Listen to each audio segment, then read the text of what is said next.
This week in the Missouri Senate, we review more of the legislation making its way through committee.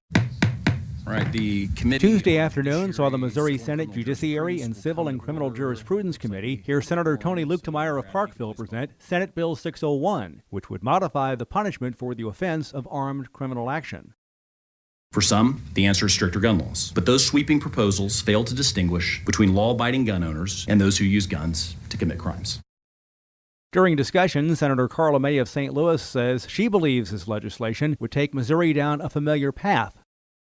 At the same time, you don't want to pass any legislation that forces private industry to hire people, regardless if they had a felony or not. All right, we'll go ahead and... The Missouri Senate Ways and Means Committee hears Senator Lauren Arthur of Kansas City present Senate Bill 583, legislation that seeks to allow for an income tax deduction for educator expenses.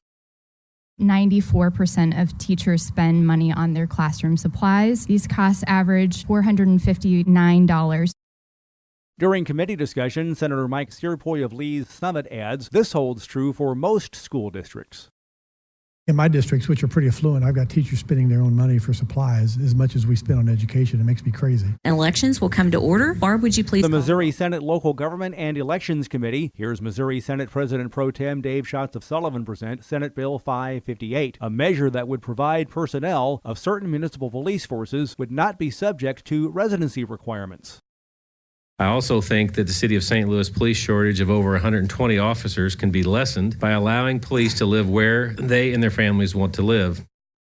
During discussion, Senator John Rizzo of Kansas City asked about a similar requirement there. Would your requirement have a state requirement? I mean, because obviously if Kansas City were to do this, I would probably be more apropos to see what happens if this were to pass with St. Louis and maybe revisit it. Committee action has not yet been taken on any of these measures. We'll be interested to see what his idea is. That's always an issue that we have worked on. Among the agenda items for the governor this year is increasing teacher pay throughout our state. Missouri Senate Majority Floor Leader Caleb Rowden of Columbia says he agrees with the executive branch on this.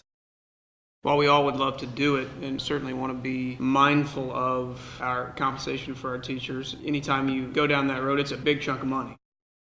Missouri Senate Minority Floor Leader Gina Walsh of Bell Fountain Neighbors adds she's ready to make this happen.